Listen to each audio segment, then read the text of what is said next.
আজকে আমরা দেখব কিভাবে মাইক্রোসফট ওয়ার্ড দিয়ে ইজিলি টেবিল অফ কন্টেন্টস এবং টেবিল অফ ফিগার্স তৈরি করে ফেলা যায়। আমার সঙ্গে থাকো।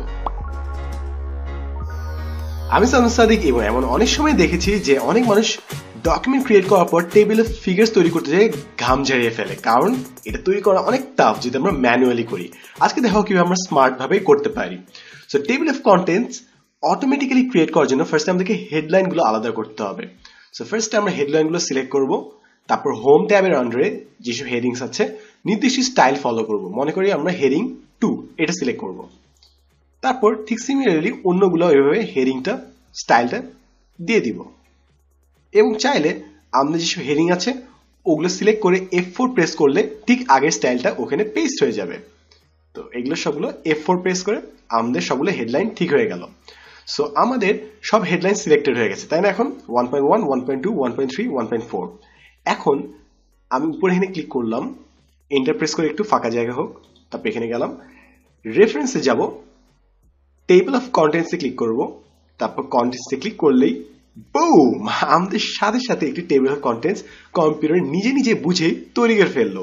এবার খালি সিরিয়াল নাম্বার না, এখানে আমাদের পেজ নাম্বার সহ পুরোটা বলে দিচ্ছে। দারুণ না ব্যাপারটা?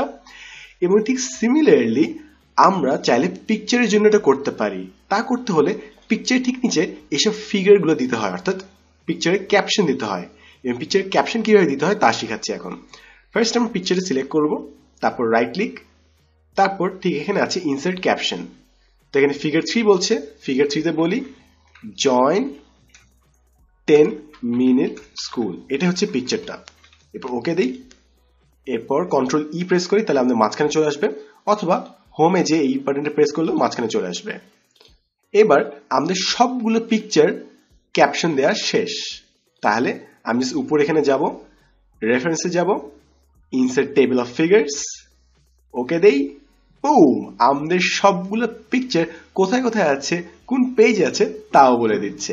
তো এভাবে আমরা জাস্ট একটু স্মার্টলি কাজ করলেই ইজিলি টেবিল অফ কন্টেন্টস এবং টেবিল অফ ফিগার্স তৈরি করে ফেলতে পারি। তো আশা করি এই জিনিসটা জানা থাকার কারণে অনেকেরই কয়েক ঘন্টা সময় বেঁচে যাবে। তো আজকের জন্য এতটুকুই, দেখা হবে নেক্সট এপিসোডে নতুন কোনো ফিচার নিয়ে। আমি Saddam Sadiq, and as always thanks for watching। এবং তোমার যদি মনে হয় এই ভিডিও টিউটোরিয়াল দেখলে অন্য কারো লাভ হবে, তার সাথে শেয়ার করতে কিন্তু ভুলবে না।